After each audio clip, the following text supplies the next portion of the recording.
오늘 우리가 함께 읽은 본문 말씀은 그 예수님께서 빌라도에게 이렇게 신문 받으시고 또 이제 빌라도가 로마 군인들에게 명령해서 예수님을 채찍질하고 또 가시면류관을 씌우시고 또 왕을 상징하는 자색 옷을 이렇게 입히시고 또 이렇게 조롱당한 그러한 장면을 우리가 기록하고 있습니다. 그러면서 예수님께서 이제 얼굴과 온몸이 이제 피투성이가 되고 비참하게 된 예수님을 유대인들에게 빌라도가 보여주면서 이 사람을 보라라고 이렇게 얘기하고 있습니다. 이 말은 굉장히 유명한 말입니다. 이 사람을 보라. 이제 에케 호모라고 이렇게 이제 라틴어로 얘기를 하는데요. 이 에케 호모라는 이 빌라도의 말을 근거로 해서 서양에는 많은 그 미술 작품들이 있습니다. 그래서 굉장히 여러 미술 작품들이 있고 그림이 있는데 그 중에 가장 유명한 게 프랑스에 가면은 루브르 박물관인데 거기에 이제 렘프란트의 에케 호모라는 그런 작품이 있습니다. 근데 이런 미술 작품, 그거는 이제 특히 이제 렘브란트의 작품, 이제 파나 작품인데요. 이런 미술 작품뿐만 아니라 또 철학책으로도 굉장히 유명한 책이 있습니다. 그 니체의 자서전의 이름이 바로 이 사람을 보라. 그러니까 니체는 자기 이제 자서전을 쓰면서 오늘 이 본문에서 빌라도가 말한 이 에케 호모라는 것을 자기 책의 제목으로 삼고 있습니다. 그래서 이 책의 제목은 3부로 구성이 되어 있어요. 자기 자서전이고 자기가 지금까지 썼던 그 모든 저작들에 대한 해설서이기도 합니다. 그래서 이제 3부의 1부의 제목이 나는 왜 이렇게 영리한가, 2부의 제목이 나는 왜 이렇게 현명한가, 3부의 제목이 나는 왜 이렇게 좋은 책을 쓰는가, 이제 이거를 이제 3개로 쓰고 있어요. 그러면서 이제 니체 같은 경우는 이 세상에 지금 사람들이 갖고 있는 도덕이라는 것, 우리가 사랑하고 용서하고 또 관용하고 평화롭고 겸손하고 이런 것들을 우리가 도덕적 선이라고 보통 얘기를 합니다. 근데 이제 니체 같은 경우는 그건 이제 잘못됐다라고 얘기를 해요. 왜냐하면 특히 이제 기독교에서 강조하는 그 선의 덕목들입니다. 근데 기독교를 가만 보니까 이 히브리 노예 출신들이 기독교를 만든 거죠. 애굽에서 노예 생활하는 노예들이 바로 왕에게 힘으로 항거할 수가 없으니까 주인의 도덕에 반대되는, 주인은 강하고 힘이 세고 뭐 이런 화려하고 이런 것들이 이제 그 주인의 도덕이고 주인의 덕목인데 그 노예들이 그 바로라든지 주인들에 대해서 힘으로는 안 되니까 오히려 그 가치를 뒤집어 가지고 전도해 가지고 사랑이라든지 평화라든지 겸손함이라든지 이런 것들을 그 덕목으로 노예의 도덕을 선으로 이렇게 위장시켰다라는 것이죠. 그리고 그의 정점이 예수라는 거예요. 예수님의 십자가, 희생, 그리고 사랑, 뭐 평화 이런 것들이 예수님에 와서 그 노예 도덕의 정점을 이룬 게 바로 이제 예수 그리스도고 그러한 그 기독교의 윤리라든지 도덕이라든지 그 예수가 말하는 그 십자가와 희생이라는 거는 삶의 역동성과 생생함을 다 죽여버린다는 거예요. 그래서 니체 같은 경우는 삶의 철학자라고 우리가 보통 얘기를 하거든요. 그래서 이제 강함과 또 화려함과 또 권력과 힘의 그 도덕, 주인의 도덕을 되살릴 때 우리의 삶의 생동성과 역동성이 살아난다. 그러면서 오늘 본문 말씀에서 또 빌라도는 예수를 바라보라, 그래서 이 사람을 보라라고 얘기하지만 니체는 그 자서전에서 그러한 연약한 피투성인 예수, 연약한 예수를 바라보지 말고 힘을 의지하는 강한 나를 보라. 그래서 이 사람을 보라라는 게 이제 니체의 자신을 쳐다보라라고 이제 이렇게 얘기하고 있습니다. 오늘 본문은 빌라도가 사실은 이 사람을 보라라고 얘기한 것은 신문을 해보니까 예수님이 그렇게 십자가 처형을 할 만한 죄를 짓지 않았다는 걸 확신을 했어요. 뭐 이렇게 뭐 그럴 만한 죄가 없어요. 그러니까 자기 손으로 더군다나 이제 굉장히 빌라도 입장에서는 이게 하나님의 아들이라고 하고 이렇게 하니까 오늘 말하니까 그게 좀 두려워했다 그러잖아요. 그러니까 어찌 됐건 이렇게 죄가 없고 뭐 하나님의 아들이라고 본인은 뭐 믿든지 안 믿든지 간에 뭔가 마음의 부담스러움이 있는 거예요. 그리고 오늘 요한복음 말고 다른 성경의 그 평행구에 이렇게 보면은 그 부인이 또 별로 좋지 않은 꿈을 꿔서 이제 그 사람 그 예수에 대해서 처형하지 말라 또 이런 얘기도 들은 게 있단 말이에요. 그러니까 마음속에 빌라도는 여러 가지 찜찜함이 있었어요. 근데 굳이 아무 죄도 없는 예수를 십자가에 처형하고 싶지가 않았기 때문에 빌라도는 사실상 어떤 그 구실을 이렇게 명분을 찾아가지고 예수님을 석방해주고 놓아주려고 이렇게 했단 말이죠. 근데 이제 유대인들과 대중들이 자꾸 예수를 십자가에 못 박으라 그래서 이제 내주게 되는 장면입니다. 그래서 이러한 오늘 말씀을 통해서 빌라도는 진리 자체이신 예수를 거부하고 사실상 그리고 자기의 그러니까 군중들의 그 소리를 들어줌으로써 자기가 지금 로마 총독으로서의 위치를 공고하게 하려는 진리보다 이익을 쫓아가는 그 모습을 볼 수가 있습니다. 그래서 오늘 말씀을 통해서 우리 가운데 진리 자체이신 예수 그리스도보다 우리의 이익과 욕망을 따라가는 모습이 우리의 마음속에 혹시 있지는 않은지, 주님은 우리의 중심을 보시는 분이에요. 우리가 여러분들이 여기 교회에 나오시고 입술은 하나님 중심이라고 얘기는 하지만 안 그럴 수도 있다는 거예요. 사실 우리 마음속에 내 마음을 내가 잘 알잖아요. 그렇죠? 다른 사람한테는 몰라도 그런 게 있으면 우리가 회개해야 될 줄로 믿습니다. 회개하는 마음에 하나님께서 그 마음을 가장 기쁘게 받아주시고 더 큰 은혜와 축복을 주어주실 줄 믿습니다. 그래서 오늘 말씀 통해서 이제 믿음을 새롭게 결단하겠습니다. 첫 번째는 믿음은 진리를 위해서 자기를 버리는 것입니다. 그래서 우리 1절하고 3절 말씀 함께 봉독합니다. 1절에서 3절 시작. 이에 빌라도가 예수를 데려다가 채찍질 하더라. 군인들이 가시나무로 간을 엮어 그의 머리에 씌우고 자색 옷을 입히고 앞에 가서 이르되 유대인의 왕이여 평안할지어다 하며 손으로 때리더라. 아멘. 빌라도가 부하들에게 이제 예수님을 채찍질하라고 이렇게 명령을 했습니다. 당시에 이 로마 군인들의 채찍은 어떻게 되냐면 그냥 이렇게 가죽끈 같은 게 있는 게 아니라 그 끝에 철사라든지 동물의 뼈 같은 게 이렇게 추렁추렁 달려 있어요. 아까 사임이 그 가방 보니까 뭐가 열쇠고리 뭐 이런 게 주렁주렁 이렇게 많이 있더라고요. 그래서 그러니까 그런 식으로 채찍에 달려 있는 거예요. 그래서 이 채찍을 한번 이제 때리면은 특히 이제 옷을 다 벗겨가지고 묶어놓습니다. 이렇게 우통을 벗긴 다음에 움직이지 못하게 딱 묶어놓고 채찍질을 등에다가 하면은 확 한번 당기면 거기 채찍에 있는 그 철사, 가시 같은 그리고 동물의 뼈 이런 게 마치 여러분들 낚시하면 낚시 바늘 있잖아요. 낚시 바늘처럼 낚시 바늘이 생선의 아가미를 탁 이렇게 찍는 것처럼 등에 있는 등을 다 찍어가지고 살점을 이렇게 쫙쫙 뜯게 돼요. 그러니까 그 고통이 말할 수 없는 거예요. 그리고 그 채찍질을 밤새도록 맞으시고 또 이제 머리에 가시 면류관을 쓰셨다 그랬어요. 가시 덤풀을 해가지고 가시 덤풀이라는 건 사실 인간의 죄를 상징합니다. 우리가 아담과 하와가 불순종해서 선악과를 따먹고 에덴 동산에서 쫓겨났을 때 뭐라고 그래요? 그 땅에 가시 덤불이 있다 그래서 인간의 죄의 어떤 결과입니다. 그래서 예수님께서 왕관이 아니라 가시 덤불을 가시 면류관을 썼다는 것은 인간의 죄짐을 다 예수님께서 받으셨다는 의미가 있어요. 근데 가시 덤불이 얼마나 참 아프게 하고 이 머리를 찌르냐면요. 제가 지난주에 그 친구 목사이면서 교수하는 그 연구실에 제가 방문해서 커피를 마신 적이 있는데 거기 보니까 그 벽에 가시면류관이 진짜 있더라고요. 그래서 야 저거 뭐냐고 이렇게 물어보니까 저 예수님 가시면류관 미국 갔다 올 때 미국에서 사왔다는 거예요. 그래서 저게 구겨지지가 않으니까 이만한 단단한 박스에다가 구겨지잖아요. 부피가 엄청 크더라고요.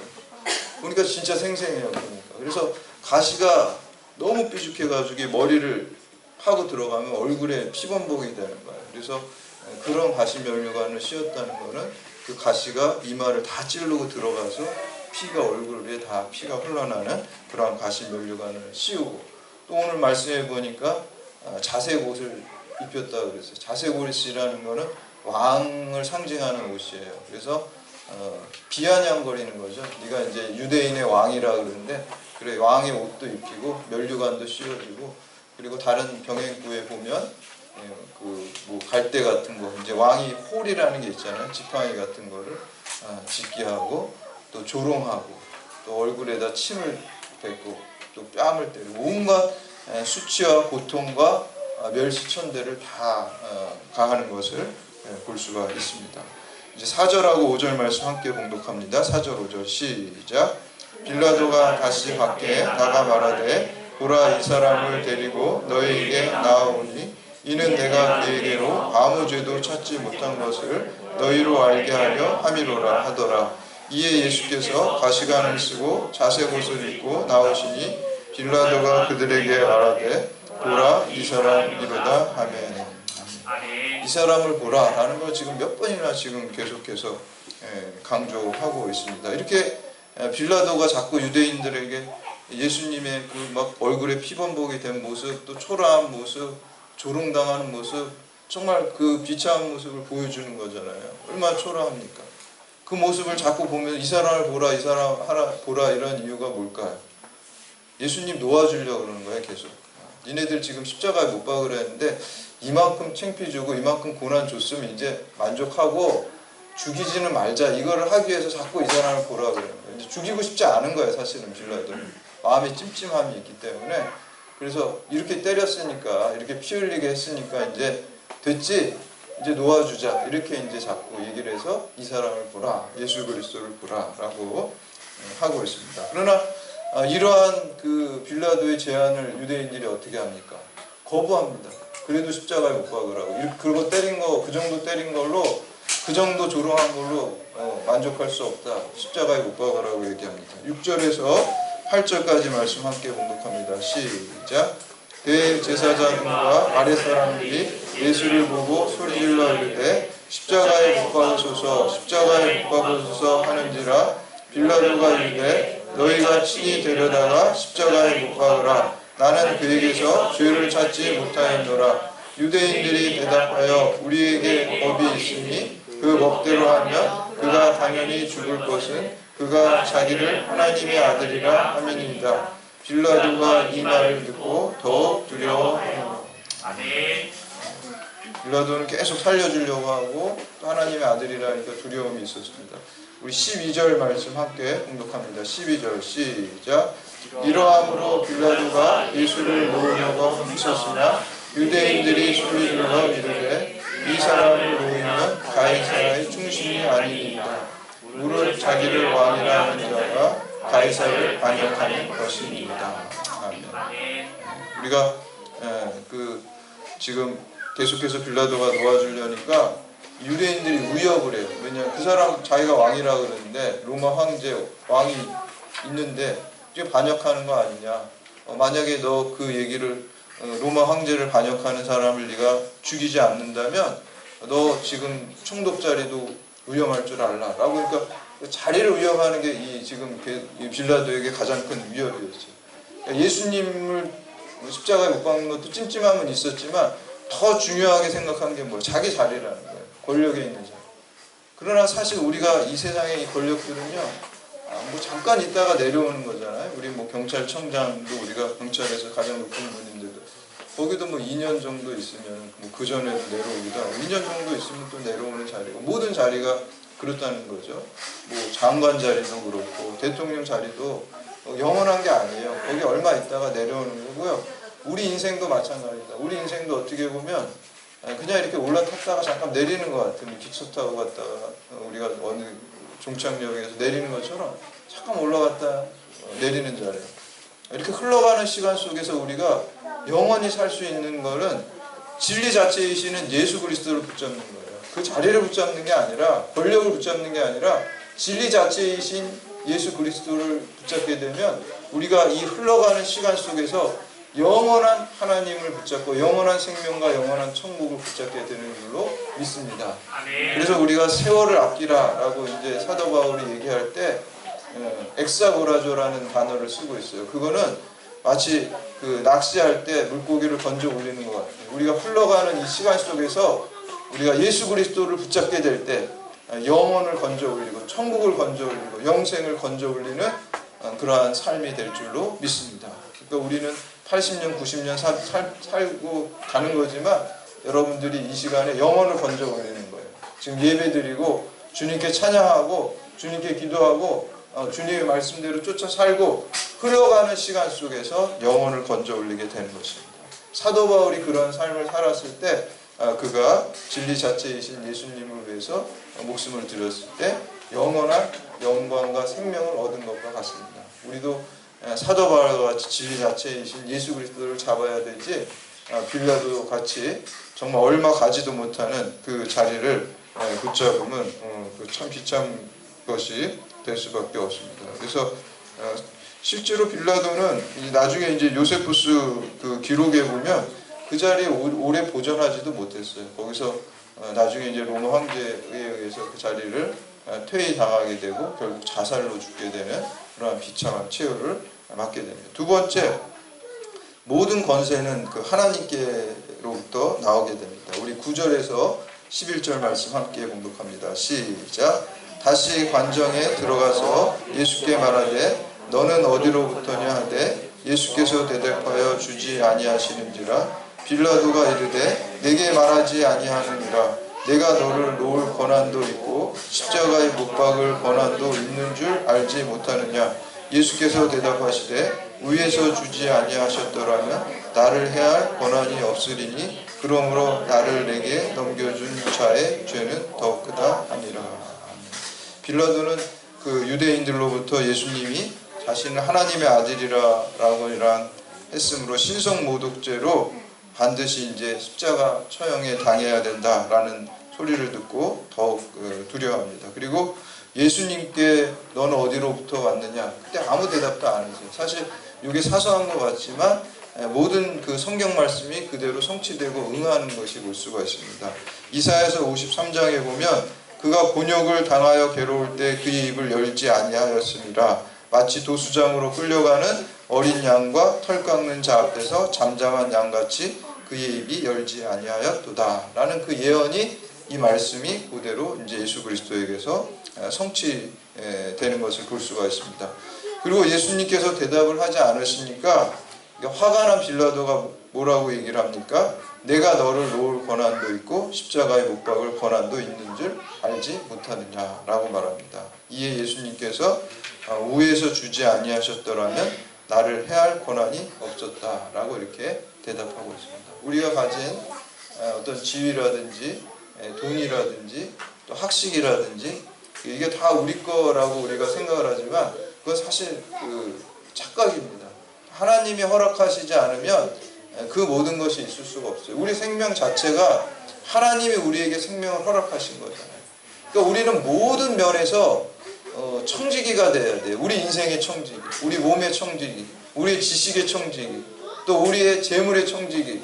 여러분이 어떤 지위를 갖고 있든지 그 지위와 권력에 대한 청지기가 돼야 될 줄로 믿습니다. 청지기라는 뭡니까? 종인데 소유권은 주인에게 있고 관리권, 그것을 주인의 뜻대로 바르게 써야 될 그 관리권만 가지고 있어요. 그래서 기독교에서는 자살을 죄라고 여기는 게 이 생명이 내 생명도 내게 아니라는 거예요. 하나님 것이기 때문에 하나님 거를 내가 함부로 죽이게 되는 것이기 때문에 자살도 죄라고 하는 거고요. 우리의 생명과 우리의 모든 것이 다 하나님 것이기 때문에 여러분에게 하나님이 주신 축복이 있다면은 그거는 사명인 줄로 믿습니다.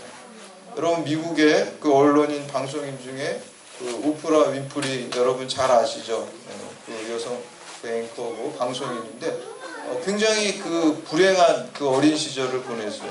9살에 사촌 오빠에게 강간당하고 14살에 아기를 낳았죠. 아기를 낳았는데 그 아기가 2주 만에 죽었어요. 그래서 자살하려고 너무너무 괴로워하다가 그리고 집도 나오고 마약에 쪄들어 살고 뭐 그런 삶을 살다가 이제 교회로 이렇게 들어가서 거기서 좋은 목사님을 만나서 그 목사님을 통해서 이렇게 케어도 받고 또 성경 말씀도 배우고 그러면서 기독교 신앙을 갖게 됐어요. 그래서 비전을 가지고 그 마음의 상처가 조금씩 치유되면서 저렇게 훌륭한 그 방송인이 됐습니다. 그래서 그 방송 시청자만 해도 2200만 명이라고 그러고 105국에서 반영되는 그 토크쇼의 왕이 됐고 뭐 세계 가장 영향력 있는 인물 뭐 몇 손가락 안에 들어가고 뭐 위대한 인물 미국을 움직이는 인물 10명 중에 들어가고 뭐 그러한 굉장한 인물이 됐습니다. 그 오프라 윈프리가 자기의 그 자서전인 이것이 사명이다 라는 그 책을 썼어요. 거기에 보니까 이렇게 쓰고 있어요. 첫째, 남보다 더 가졌다는 것은 축복이 아니라 사명이다. 이것을 가지고 어려운 사람을 도와줘야 할 책임이 있기 때문이다. 둘째, 남보다 더 아파하는 것이 있다면 그것은 고통이 아니라 사명이다. 내가 겪은 고통을 가지고 아픔을 겪는 사람을 위로해 줄 수 있기 때문이다. 그래서 본인이 이제 강간 당하고 성추행을 당하고 성폭행 당하고 그런 아픔이 있잖아요. 그래서 그런 어린이들, 그런 여성들을 위해서 돕는 일을 사명으로 연결시켰어요. 그리고 셋째, 남보다 더 설레는 꿈이 있다면 그것은 망상이 아니라 사명이다. 그 꿈을 이룸으로써 사회와 이웃을 위해 봉사할 수 있기 때문이다. 넷째, 남보다 더 부담되는 것이 있다면 그것은 강요가 아니라 사명이다. 그래서 여러분, 우리에게 하나님이 주신 축복은 사명인 줄로 믿으시기를 바랍니다. 그래서 모든 권세는 하나님께로부터 옵니다. 내가 가진 지식과 물질과 건강과 권력과 지위와 생명은 하나님께서 나에게 열매를 바라시며 맡기신 것을 깨닫고 그 사명을 잘 감당하신 여러분들 되시기를 축복합니다. 마지막으로 세 번째, 하나님의 심판은 결과가 아니라 동기에 대한 심판입니다. 우리 13절에서 16절까지 말씀 함께 봉독합니다. 시작. 빌라도가 이 말을 듣고 예수를 끌고 나가서 돌을 깐 뜰 히브리 말로 가바다에 있는 재판석에 앉아 있더라. 이 날은 6월절의 준비일이요 때는 제6시라. 빌라도가 유대인들에게 이르다 보라 너희 왕이로다. 그들이 소리 지르되 없이하소서 없이하소서 그를 십자가에 못 박게 하소서. 빌라도가 이르되 내가 너희 왕을 십자가에 못 박으랴. 대제사장들이 대답하되 가이사 외에는 우리에게 왕이 없나이다 하니 이에 예수를 십자가에 못 박도록 그들에게 넘겨주니라. 아멘. 우리 사본 문서를 종합해 보면 예수님은 현재 우리 시간으로 오전 6시에 빌라도에게서 판결을 받으시고 오전 9시에부터 오후 3시까지 6시간 동안 십자가에 달리셨다가 이제 죽으셨습니다. 보통 이제 다른 복음서에 보면은 시간이 오전 6시부터 0시로 시작되는 유대인식으로 돼서 다른 복음서에는 그 나온 시간에다 6시간을 더해야 지금 시간으로 환산되는데 요한복음은 가장 나중에 쓰여져서 로마식으로 지금 우리 시간하고 똑같아요. 그래서 여기서 6시면은 그대로 우리가 6시로 이렇게 보면 됩니다. 또 예수를 십자가에 못 박으라고 이제 최종적으로 외치는 오늘 본문 병행구에서도 그것을 이렇게 기록하고 있습니다. 빌라도가 아무 성과 없이 도리어 밀란이 나려는 것을 보고 물을 가져다가 무리 앞에서 손을 씻으며 이르되 이 사람의 피에 대하여 나는 무죄하니 너희가 당하라. 백성이 다 대답하여 이르되 그 피를 우리 자손에게 돌리소서. 여러분, 이 말씀은요 굉장히 무서운 말이에요. 빌라도가 계속 예수님에 대해 안 죽이려고 하고 손을 씻고 나는 잘못 없다. 니네들이 십자가에 못 박으라 해서 내준 거다. 그러니까 이 이스라엘 백성들이 뭐라고 그래요? 그 피를 우리와 우리 자손에게 돌리소서. 엄청나게 무서운 말을 했어요. 이 말이 그대로 이루어져요. 이 이스라엘 백성들이 2000년 동안 나라 없이 흩어져 삽니다. 그리고 2차 세계대전 때 히틀러 나치에 의해서 600만 명의 그 이스라엘 백성들이 이스라엘의 그 후손들이잖아요. 예수 그리스도의 피값을 우리 후손들에게 돌리라 그랬잖아요.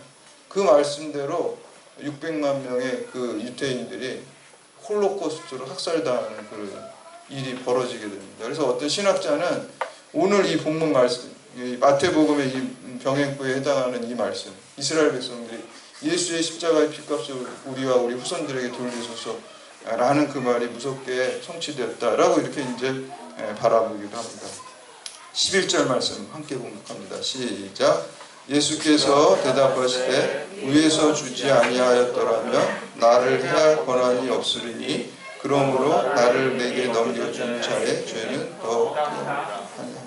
아멘. 예수님께서 결과적으로 예수님께 유죄를 선고한 빌라도보다 그 원인을 제거한 유대인들에 의해서 그 사형이 집행되는 것입니다. 그래서 그 이스라엘 유대 사람들의 사형 방법은 돌로 쳐서 죽이는 거예요. 로마의 사형 방법은 십자가에서 못 박아 죽이는 거예요. 그래서 사실 빌라도가 결과적으로는 빌라도에 의해서 로마의 처형법으로 예수님을 죽이셨지만 그 동기는 누가 죽음으로 몰고 간 거예요. 유대인들이 죽음으로 몰고 간 거예요. 그 사람들의 죄가 더 크다라고 이제 오늘 말씀은 기록하고 있습니다. 그 윤리학설 중에 동기주의와 결과주의 두 학설이 대표적인 학설이 있어요. 동기주의는 어떤 사람의 선과 악을 판단하는 데 있어서 동기를 보는 거예요, 결과보다. 여러분 살아가면서 좋은 동기로 했는데 결과가 안 좋게 나올 때가 있잖아요. 누구한테 잘해주는 마음으로 했는데 결과는 더 안 좋게 되는 경우가 있잖아요. 그런 경우에 동기주의는 동기가 선했기 때문에 그래도 그거는 선이다 이렇게 보는 거고요. 결과주의는 그런 경우 결과가 안 좋았기 때문에 동기 상관없이 그거는 악이다 이렇게 보는 입장이에요. 그래서 동기주의는 대표적인 사람이 이제 칸트라는 사람이 있고, 그리고 결과주의는 이제 뭐 벤담이나 이런 사람들이 그 입장을 취하고 있어요. 기독교는 어디일까 이렇게 보면은 기독교는 오늘 말씀해 보니까 동기주의. 그리고 기독교는 하나님께서 우리의 중심을 보신다 그랬어요. 우리의 마음을 본다 그랬어요. 그러니까 여러분들이 선하려고 하는 순수한 마음을 가지고 최선을 다하고 또 기도할 때 하나님께서 반드시 여러분들을 좋은 길로 인도해 주실 줄 믿습니다. 세상적인 관점으로 별로 좋지 않은 결과가 나올지라도 우리가 종말에 가서 궁극에 가서는 반드시 좋은 길로 하나님께서 인도하시게 됩니다. 당장의 결과에 대해서 기독교인은 일희일비하는 게 아니에요. 그러면 그거는 신앙이 없는 겁니다. 일희일비할 필요가 없어요. 우리는 종말에 하나님께서 더 좋은 것으로 인도하시는 그 결론 자체가 이미 우리는 좋은 것이라고 믿기 때문에 순수한 마음을 가지고 하나님 앞에 기도하고 내가 하나님 일에 쓰임받겠다라는 사명감을 가지고 기도하고 최선을 다할 때 하나님께서 반드시 여러분 더 좋은 길로 인도하십니다. 그래서 우리가 그 동양 고전에도 보면은 그 삼국지에 진인사 대천명이라는 말이 있어요. 사람으로서 할 일을 다 하고 그 결과는 하늘의 결과를 맡긴다. 그런 이제 동양의 고전에 이제 있는 말인데, 저는 우리 기독교 신앙에도 이런 모습이 있어야 되지 않을까 이런 생각이 듭니다. 진인사 대천명의 신앙. 우리가 인간으로서 여러분들이 할 수 있는 것 순수한 마음을 가지고 기도하고 최선을 다하고 결과는 그냥 주님께 맡기시기를 바랍니다. 그럴 때 주님께서 더 좋은 길로 우리를 인도하시고 여러분들이 그러한 신앙으로 나갈 때 오늘 나에게 주신 생명은 온 마음과 온 정성을 다해서 또 온 전존재를 들여서 예수 생명으로 진리의 삶을 사시는 여러분들이 다 되시기를 주님의 이름으로 축원합니다.